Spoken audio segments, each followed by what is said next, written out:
Hi, my name is Amy Storr, and I am the Innovative Learning Specialist in Montgomery ISD. All right, welcome back to the show, Amy. Back to the show, yeah. It's been you've been on, I want to say 3 times, or this is your third time. So. Yeah, I think the last time we did this was the last TCCA in Houston with me and my twin sister in the cafeteria. Yeah, that's right. Yeah, that's right. Man, it's been a minute. It's been a hot minute. Yeah, at least 2 years. Yeah. Yeah. How are things going? Going really good. Yeah, going really Montgomery good. ISD. Montgomery ISD. Okay, and what is your title again? Innovative Learning Specialist. Before that, you were back in the classroom. So I started my career as a classroom teacher, mainly grades 3 and 4 math and science. I was an instructional coach. I always say just over 5 years, so I can't remember. Pre-K through 5th grade, all content.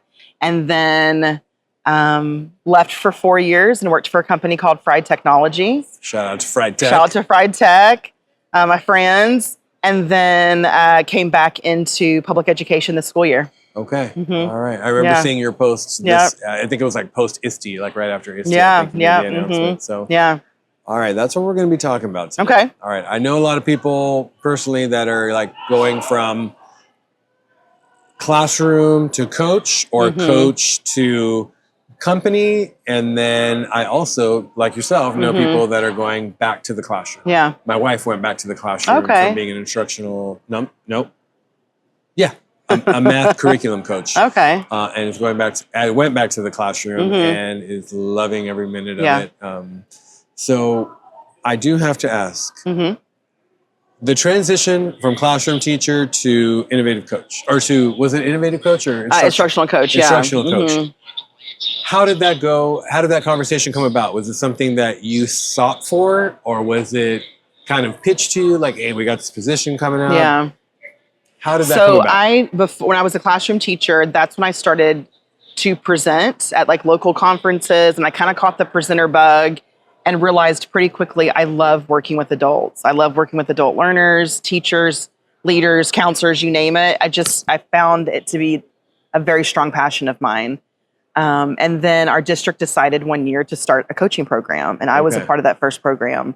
That first year with the 4 or 5 other wonderful individuals, and I coached and loved it. It was everything I loved about working with teachers, and I got to do a little bit of tech with it because we had tech mentors at every campus, and so I knew that was going to be my path, working with educators, and loved every second of it. Leaving that job as an instructional coach to go to Fried Tech was hard because I loved my principal. Shout out Mallory Kirby. I call her my soulmate leader. She is one that I would follow wherever. And leaving her was tough. Leaving Keenan Elementary School, which is where I worked, was hard because it was a community and we were a family. It was a very tough decision, but I just felt in my heart that this was a step that I needed to take. Okay. And so I joined Fried Tech. Well, let's jump back a little bit. So you got the bug. You caught the bug. You were like, I like this. Yeah. Working with adults. And that's not to say I don't like working with kids. No, it directly will impact kids. Yeah, and I still was able to, as a coach, get into classrooms, model lessons, work with kids. So kind of the best of both worlds. Okay. Do you recall your first conference you presented at? Yep. It was a Huntsville Region 6 Technology Conference. Okay. Do you remember the year? Oh my gosh, many moons ago. I wasn't even a coach. I don't, but I did it with Nikki Taylor, and we were just babies back then. Okay. And I knew as soon as that conference was over, I was like, I could do this again. Okay, so you caught that bug and you guys were presenting. And then at that point, when you say like they were launching a coaching program, was it to be coached or was it to be a coach? So our district had never had instructional coaches up until that point. And so they were hiring instructional coaches for every campus, every elementary campus at that time. And you were one of those. And I was one of the ones that was chosen. Yeah. Okay, so you went from the classroom, what grade? 3, 4, third and fourth grade. 3rd and 4th grade. Okay, and then you said, all right, I'm in this, now I'm working with adults. I'm starting to present more, I'm assuming, right? Yeah, presenting more. I was starting to make strong connections with companies, like back in the time it was Flipgrid, Bunsey, even IPEVO. And I was IPEVO. IPEVO, yeah. They were one of the actually that was the first company that got me to ISTE. Like I would have never gone to ISTE without them. And they had reached out and found me on social media. I was posting about presenting, And they reached out to me and said, hey, we would like you to present at the booth. And that's all it took. And so, that kind of started happening. And I was kind of gaining a following on Twitter, and I was talking to more people, and I thought this would be kind of fun to do. The good old days of Twitter. Right? I know, yes. And I was telling someone earlier that LinkedIn's starting to feel a little bit like old school Twitter. It is. Or Twix. I find myself, Twix. Big shout out to Carl Hooker who put me on that one. I'm finding myself opening LinkedIn way more than I open Twix. Yep, same. By far. Yeah, it's a good space to be. It is. Okay, so then you're a coach in your district. You're getting in with companies. They're sending you to conferences to present at their booths and so on and so forth. Talk us through Fried Tech. Okay. What is Fried Tech? Fried Tech is a professional development company based in Conroe, Texas. We're partners with Google, Microsoft, Adobe, Canva. There's others, GoGuardian, that whole ecosystem. Yeah. And you guys are official Google partners for their Google certifications. Yes. Is Note one of them? Note. KNOWT. I think Note is. Yes. Yeah. Magic School, I think, is a brand new one. So we just work with teachers from all over and to show them how to intentionally integrate technology into what they're doing. And I was approached by the CEO about doing part-time work. And I was like, and the CEO, shout out Amy Mayer. I used to go to conferences and stand in long lines wrapped around hallways to hear her speak. Okay. Her, the Fried Tech crew, Brooke Lowry. I loved them. And the fact that she was asking for me to do part-time work, I was like, me? Amy Storr? And that's how it started. I was doing part-time work with Microsoft stuff. And that eventually led into a full-time conversation. Okay. All right. So boom, you're part of the onboarding process. You're on with Fried Tech. Yeah. How was it going from K-12 education to district and ISD to a company? It was a trip. I will say Fried Tech, they run very much similarly to a district as far as, paperwork stuff and things like that. Yeah. So that felt normal. But the travel was a ton of fun and really getting to meet so many teachers and even students. One of my favorite memories at Fried Tech was I was assigned to do a job in Brunswick, Georgia that lasted 1 year and 2 months. Every month I went to Brunswick and worked with the same teachers and the same students. Like a cohort almost. Yeah, like a coach. I was an instructional tech coach when I was there, and I formed such strong connections with the people. I was in tears when I left, and I loved it. I still very much close to some of them. Wow. So I always and firmly believe that everything happens for a reason. That the 4 years that I spent at Fried Tech, I loved.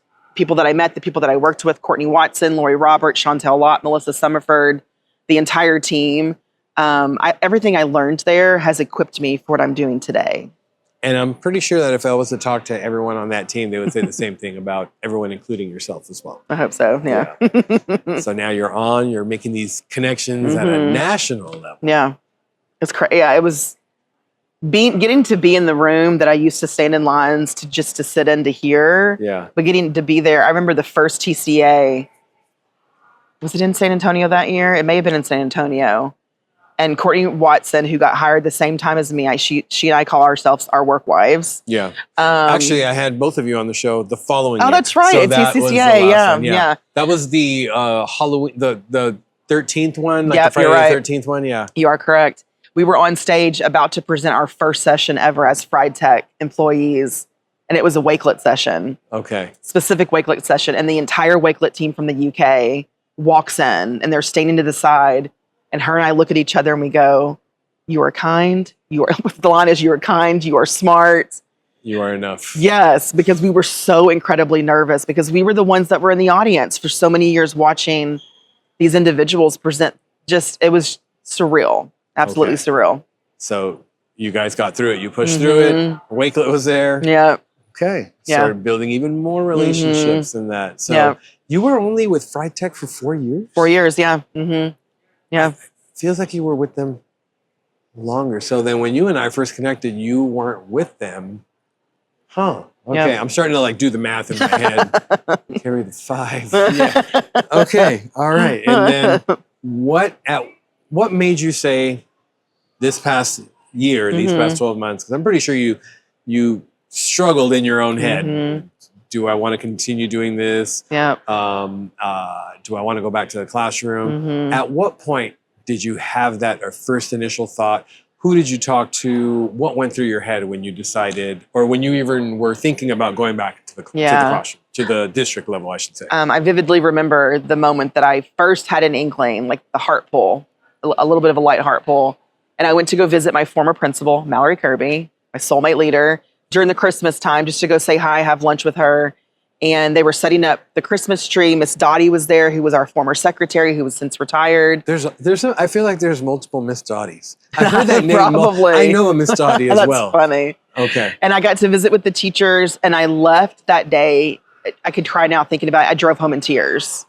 I drove home so emotional because I just missed, not that I didn't have those connections with my team, but when you work for a company like EdTech and you travel and or work from home, and when you travel, it's sometimes by yourself. When you work from home, it's by yourself. And I just started to miss that community of being around the same people, you know, day in and day out. And so I felt that, you know, a little bit of a pull at that moment. And that was December. And I didn't really make the decision until many months later, a firm decision. And I just told myself, because I was very picky, it had to be Montgomery ISD, non-negotiable. Okay. Because I was deal breaker. It's the district that I love. And so I just told myself, if something became available, I'd jump. And so I jumped. And you jumped. Best decision I've ever made. Yeah. Really? Mm-hmm. I love this job, love the work that I do. I work under a fabulous leader, Duffer, and I just getting to work in every campus in our district with the teachers and the students. It's just been a dream. I wake up happy and I go to bed happy. Wow. Every single day. I will say there's something to be said about knowing where you're going to be. Mm-hmm. Like I support many different campuses as well as like district level with going to district office and things like that. And when I get in the car with my wife and, you know, that Apple Maps and Apple CarPlay kind of detects your patterns. So it'll pull up like on her phone when, you know, do you want, it looks like you're going to go to this campus, you know, every day, every day. For me, it doesn't know Monday through Friday where I'm going to be because I go to multiple places. The only things I can rely on are Saturday. It says 14 minutes to Costco or 8 minutes to Sam's kind of thing. But I could imagine being that you literally were flying around the country. Yeah, often. But it's nice to know that you're going to go to, how many campuses do you support? 12 campuses. 12 campuses. Including a brand new, beautiful CTA center, Oh, yeah, and Montgomery's not large. Like, it's easy to get around as far as campuses. Yeah. And every day, for the most part, 4 to 5 days a week, I am at one campus. And then some Fridays, I'll be at the office or I'll be working with kiddos doing some model lessons. Yeah. But yeah, it's just been a ton of fun so far. Okay. Yeah. All right. But isn't it nice knowing that every day you're going to be in this hub or in Montgomery somewhere. Yeah. Somewhere in yeah. Montgomery. Absolutely. Yeah. Yeah. I have no clue where the heck Montgomery, Texas is. You know where Conroe is? I have no clue where the heck Conroe is. It's in the Houston area. Yeah, Houston's north of us. Yes. It's up of us. So where I live, it's 45 minutes to an hour from the airport in Houston. Just kind of further into the country. I live in a small town called Plantersville. It's not too far from Texas A&M. Oh, okay, Texas A&M. Yeah. Montgomery's near Magnolia, Conroe, Willis, Tomball. 35? No. 105 is really where most of Montgomery is. Okay. I need to travel but 45 is our major highway, I guess you could say. Okay. Yeah. All right. You got toll roads up there too, right? Yes, we do. Yeah. Okay. I think I might have gone around. Maybe. Yeah. Okay. So you strongly in your heart feel that you made the right decision. I do. Yeah. I just love the work that I get to do. And it's everything that I love. Working with teachers, meaningful tech integration, still getting to work with students. It's just everything that makes my heart happy. And I know it sounds cheesy, but I'm being completely honest when I say I'm just so happy right now with this job. Yeah. Beautiful. I'm happy for you. I'm excited for you. I do have a piece of it. What piece of advice would you give a teacher who's getting the itch? Because I know, I remember I got the itch too. Yeah. And it happened. I was like the go-to tech person at the campus and I would do little trainings there and there. and then something happened. Boom, they hired me. Yeah. So I know the route that I took. I heard the route you took. People out there, especially after a conference like this, I remember being in the crowd and saying, I could have taught that. Yeah. I could have taught that. I might even have taught it better. No shot. But I might have taught it better, or in a different matter. I would have done this. What piece of advice would you give somebody who's a classroom teacher who might be getting that itch, saying, you know what, maybe I do want to go venture into being a coach or something along those lines? I look back to when I was a early on teacher in Montgomery ISD, and I started at a campus called Clark Primary. Madeley Ranch Elementary. And my principal then, Miss Lopez, she asked me one time, she said, would you be interested in being a CAT, which was a campus academic like tech specialist, like a part-time tech person. Yeah. And I was don't know what that means, but sure. Exactly. Yeah. And I said yes. And then I continued to say yes to a couple more things like leadership roles, like, would you mind leading this? And just took chances. I really had to get eager to get uncomfortable, because the more that I tried something new, the more that I knew, okay, I can see this. This is out of my wheelhouse, but yeah, I can kind of see it in my future, because never in a million years would I have thought I would ever leave the classroom. Ever. But it took one leader, one person, one job, one experience to show me there's more to it. Yeah. And if you want to try. Okay. Yeah. All right. Find a mentor. When you come to conferences like these, go to a session that's dedicated to coaches, and you could be in the audience and think to yourself, I could do this. This is possible. That Gabriel Creel, man, he blew trunks. I could have done it way better than him. Yeah. Okay. On the other end, what piece of advice would you give a coach who's getting the itch to maybe like start working with a company? When I first started, it was specific companies. It was the ones that I had been using consistently. It was ones that had really strong community. Okay. And it was the community that showed me the possibility of doing more with these companies. And I just started asking, like, if you ever need me to do a webinar or come do a session at the booth, because they can say no, and that's cool. That's okay. But I just asked, and what's see what the happens. worst they could say? Yeah. No. Yeah. Okay. Yeah, like I said, even with that, be eager to get uncomfortable and just take chances on yourself, because you just never know where it's going to land you. Okay. What would Amy today say to Amy who first started teaching first couple years at that campus? I know you're not prepared for this question, but as you were talking through your journey, I know, I guess I'll start. Okay. To kind of give you a thought is, and I wish somebody would have told me this a long time ago. At the end of the day,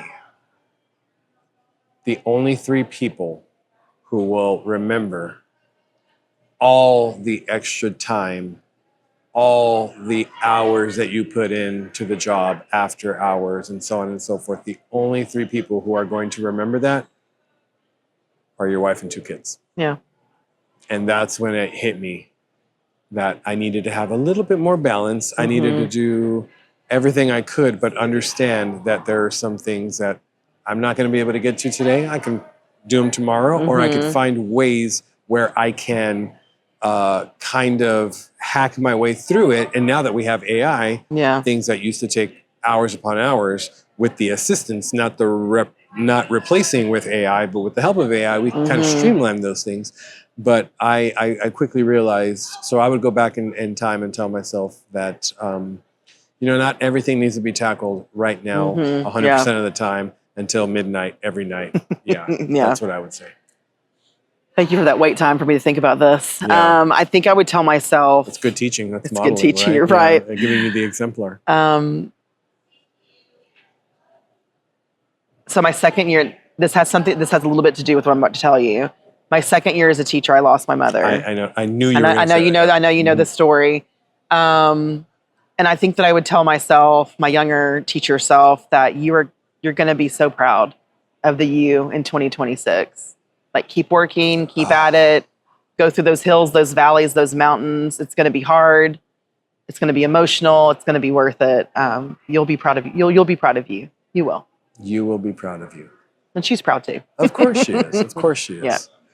Oh my gosh, Amy, I wasn't ready. Oh, I had a feeling you were going to go there. Okay, all right.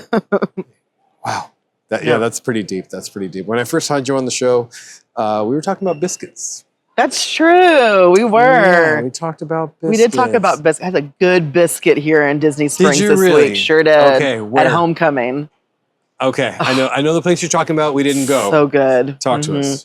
They have I think it's considered an appetizer, but I get it as a like meal. a southern. Oh yeah, chicken, it's southern. right? Yeah, and they have thigh-high chicken bites. I think it's what it's called, and it's like mini chicken, maybe thighs. Okay. And with their biscuits as the bun, with hot honey and their homemade bread and butter pickles. Oh, you had me on hot. I mean, and then we got cookies from Gideon, so it was a great night. Is that the chocolate place? That's the cookie place. Oh, it's phenomenal. Okay. We have one last night here. We might have to do that. It's really good. Yeah. Awesome. Okay. Well, Amy, first and foremost, I want to thank you for everything that you contribute to our educational space. In the classroom, as a coach, with Fried Tech, back into the ISDs, working with multiple teachers, making those connections, making those teachers, empowering those teachers to be the best teacher that they could possibly be with their students. So thank you for everything you do. I really appreciate the friendship that we've had over the years. We have been at multiple conferences. We've presented next to each other. We've been at tables. Yeah. We were, I think it was last year, if not 2 years ago, down at the mobile mega share. Yeah, yes. We did something like that. So we've presented side by side, at multiple conferences and that, and I can always count on seeing Amy's story somewhere at a conference. So Diane Wilson, how's she doing? She's doing great. We'll be at TCA. Coming up soon as featured presenters together. Awesome. That's right. Yeah. TCA. That's right. Plug anything you want to plug. Okay. Website, anything else? You can find me on social media at Tech Amy S. I am on LinkedIn, Twix, Instagram, and TikTok. That's right. Sounds good. And I do have final $1 million question, the most difficult question you're going to be asking the entire conference. Okay. You're going to lose sleep over this one. Oh goodness. Okay. All right. Corn tortilla or flour tortilla? Flour. I knew you were going to say that. All right. I respect a good flour tortilla. I'm team corn. Well, thank you, Amy, for everything you do. And I wish you continued success in every path that you go down. Thanks. Same. All right. Thank you. Thank you.